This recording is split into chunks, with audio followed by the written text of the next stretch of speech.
afin de discuter de cette architecture. On va en parler évidemment dans un instant avec Arnaud Benedetti et Gabriel Cluzel. Emmanuel Macron qui a lancé un appel depuis Chartres.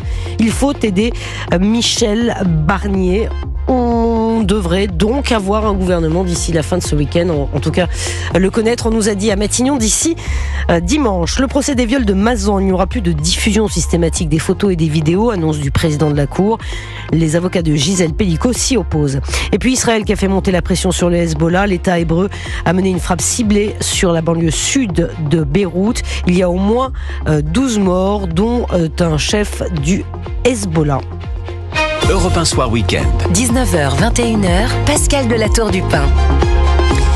Gabriel Cluzel et Arnaud Benedetti sont donc dans ce studio. Je voudrais peut-être avoir un commentaire. Ça y est, cette liste a enfin été transmise à l'Élysée. Ça ne veut pas dire que ça ne bougera pas, Gabriel Cluzel.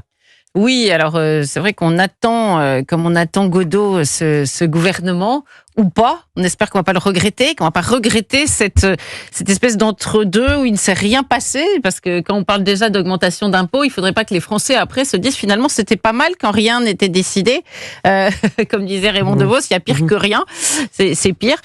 Donc voilà, donc ça va arriver, mais c'est vrai que l'accouchement est douloureux et moi je suis frappée par les remous que suscite l'arrivée de potentiels ministres de droite, comme si c'était un scandale absolu. Mais qu'attendait-il donc de Barnier et quel péché terrible ont-ils commis à droite pour se voir ainsi refoulés, conspués? Moi, je suis très frappée de voir que la droite, elle, ne protestait pas quand le nom de Cécile L, un soutien de Raphaël Arnaud, quand même, le maire d'Avignon, était mis sur la table pour devenir ministre de la ville, celle qui a refusé.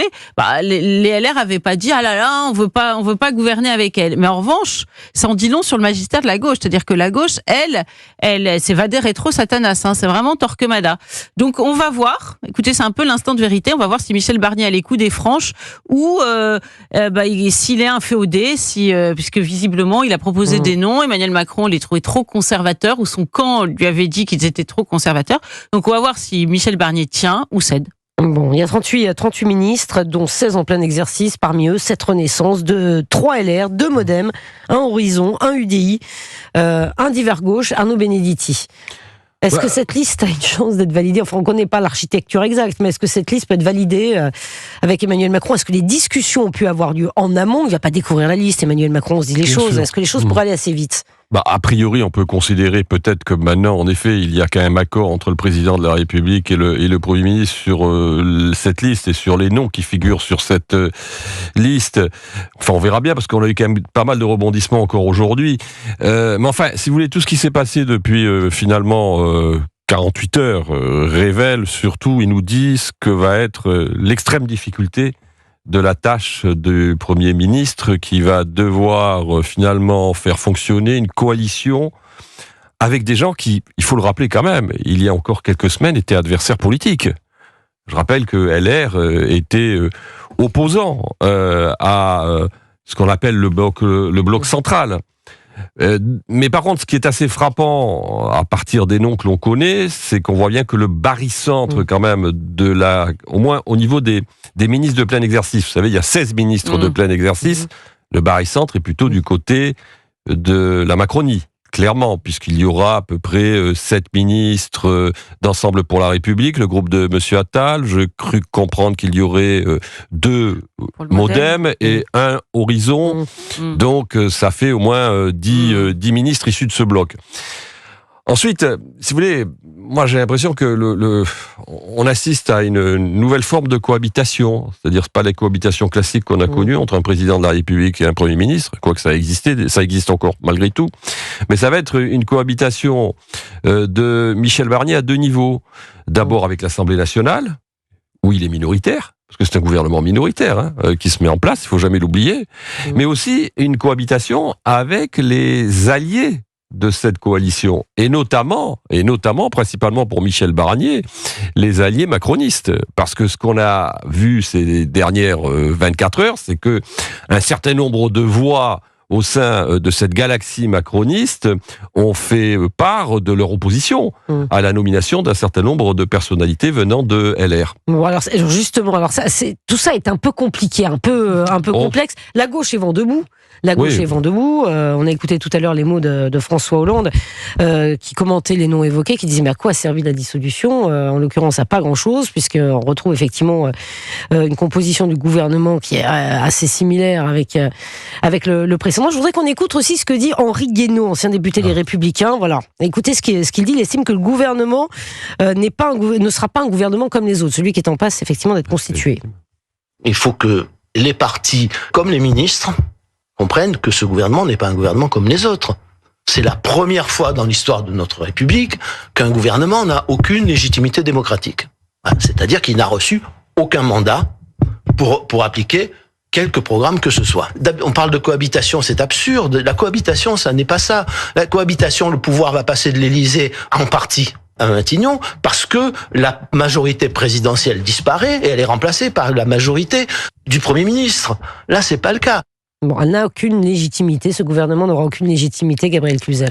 Il a une légitimité par défaut, puisque c'est le seul qu'on a trouvé à former. Moi, ce qui me frappe, c'est que dans la mesure où il y a beaucoup quand même de fillonistes qui reviennent, il y a une forme de justice immanente. Enfin, j'imagine qu'ils le vivent un peu comme ça pour certains d'entre eux, parce que vous vous souvenez, on avait dit que la façon dont avait été éjecté François Fillon sur une affaire de costume bien avait été assez antidémocratique. Il y avait eu une espèce de coup d'état des juges.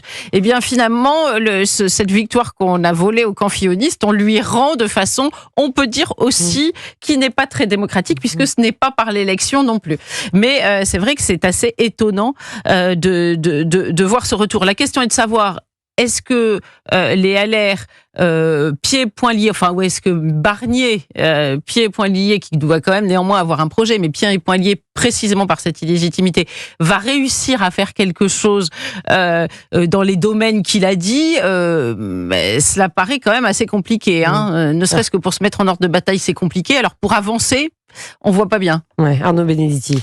Déjà, on va voir quel sera le contenu de son discours de politique générale, le 1er octobre, parce que c'est ça qui va donner le tempo et le là de l'action du Premier ministre. Mais oui, je partage ce que dit Gabrielle Cluzel, c'est-à-dire que on sait déjà qu'il y a des lignes de fracture, un certain nombre de sujets qui vont ne pas manquer de bouleverser cette coalition. Il y en a deux au moins. On l'a vu déjà aujourd'hui, sur toutes les questions sociétales. Oui, bien sûr. Clairement, on voit bien que sur les questions sociétales, il va y avoir des sujets. Je rappelle qu'il y avait un texte qui a été interrompu par la dissolution, qui était en discussion à l'Assemblée nationale, qui était le texte, la loi sur la fin de vie. Je ne suis pas sûr, si vous voulez, que, par exemple, quelqu'un comme Monsieur Retailleau soit sur les mêmes positions, sur un sujet de ce type, que la plupart des macronistes. Mais est-ce que vous pensez que les sujets sociétaux seront des sujets prioritaires ? Non, ils ne seront pas prioritaires. Mais l'autre sujet, qui sera en effet un des sujets, à mon avis, véritablement un marqueur peut-être de la difficulté justement à faire tenir cet attelage, ça sera la question de la sécurité et de l'immigration, clairement. Et là, on a déjà entendu un certain nombre de députés, et à commencer par Gabriel Attal d'ailleurs, dire il y a des lignes rouges que l'on ne franchira pas. Je prendrai un exemple. Par exemple, Monsieur Retailleau et les LR sont favorables à la suppression de l'aide médicale d'État, l'AME. Clairement, du côté de bloc macroniste, on y est opposé. Donc là, on a des lignes de fracture. Il y aura aussi des lignes de fracture sur le plan budgétaire. On les a vues ces derniers jours finalement apparaître. Donc, c'est vrai que Henri Guénaud n'a pas tort quand il dit qu'il y a un problème de légitimité par rapport à ce gouvernement, parce qu'il est doublement minoritaire. Il est minoritaire à l'Assemblée, il faut jamais oublier, et il est quand même minoritaire, j'allais dire, en voix. Et je rappelle que le bloc... En fait, si vous faites l'addition des LR et des macronistes, c'est à peu près 25-26%. 25-26%, ça fait pas une majorité.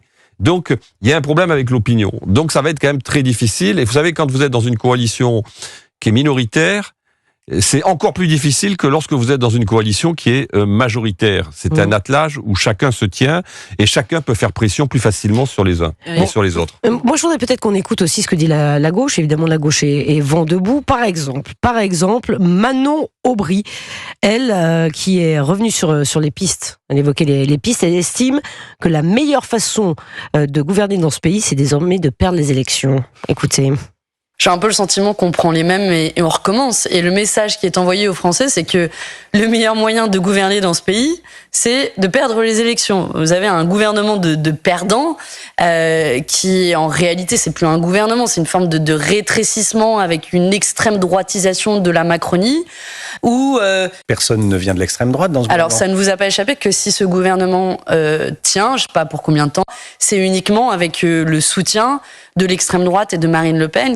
Le Rassemblement national et l'extrême droite sont devenus la béquille de la Macronie qui ne doit sa survie que grâce à l'extrême droite. Voilà pour ces propos de Manon Bry. Sachez que Sandra Regol, députée NFP, les écologistes du Bas-Rhin, sera avec nous en direct dans quelques minutes. Là aussi, on attend sa réaction. Manon Bry dit effectivement que la meilleure façon de gouverner dans ce pays, c'est de perdre les élections. Sandrine Rousseau disait à peu près la même chose. Une alliance de perdants. C'est-à-dire que la gauche a du mal à comprendre qu'elle ne soit pas plus représentée certainement dans ce gouvernement. Oui, mais enfin, le Rassemblement national non plus. Oui. Et ça, curieusement, Manon Bry en parle peu. Mais c'est vrai que c'est peut-être parce qu'il s'appelle Emmanuel, il a sorti une phrase évangélique, les premiers seront les derniers et vice-versa. De fait, c'est les LR qui sont arrivés quand même avec un bonnet d'âne qui se retrouvent sur le podium. Mais encore une fois, on a assisté à la genèse de tout cela et après tout, la gauche, on l'a dit 1000 fois, n'a qu'à s'en prendre à elle-même puisque elle a à force de jouer la carte du syndrome du drapeau blanc du comte de Chambord, à vouloir toujours être plus intransigeante. Elle n'a pas voulu de Bernard Cazeneuve et voilà, elle se retrouve avec Michel Barnier. Donc elle en effet. Je suis sûr qu'elle apprécie la comparaison avec le comte de Chambord. Elle est un peu décalée. Je me suis permis de la faire. Ce sont vos propos, Gabriel. Mais néanmoins, elle a raison sur un point, c'est qu'on remarquera qu'il y a quand même deux sorties tonitruantes, dans un silence assourdissant. Non, parce que Darmanin a fait une déclaration. C'est celle de Darmanin et de Dupond-Moretti, et c'était quand même la condition pour ne pas, qu'avait brandi Marine Le Pen et le Rassemblement national. Il serait bien resté, mais Marine Le Pen a dit si c'est de la reste, ça va pas le faire, en gros. Exactement. Donc, en un sens, de fait, Marine Le Pen reste l'arbitre du jeu, même s'il n'y a aucun RN dans ce gouvernement. Bon, vous allez rester avec nous, Sandra Regol est mon invitée dans un instant, députée NFP, les écologistes du Bas-Rhin. Sachez également que Frédéric Tadei vous donne rendez-vous tous les week-ends de 9h à 10h sur Europe 1 dans C'est arrivé cette semaine et C'est arrivé demain. 2 émissions pour éclairer l'actualité des derniers jours et réfléchir aux événements à venir en compagnie d'invités. Il est 20h27.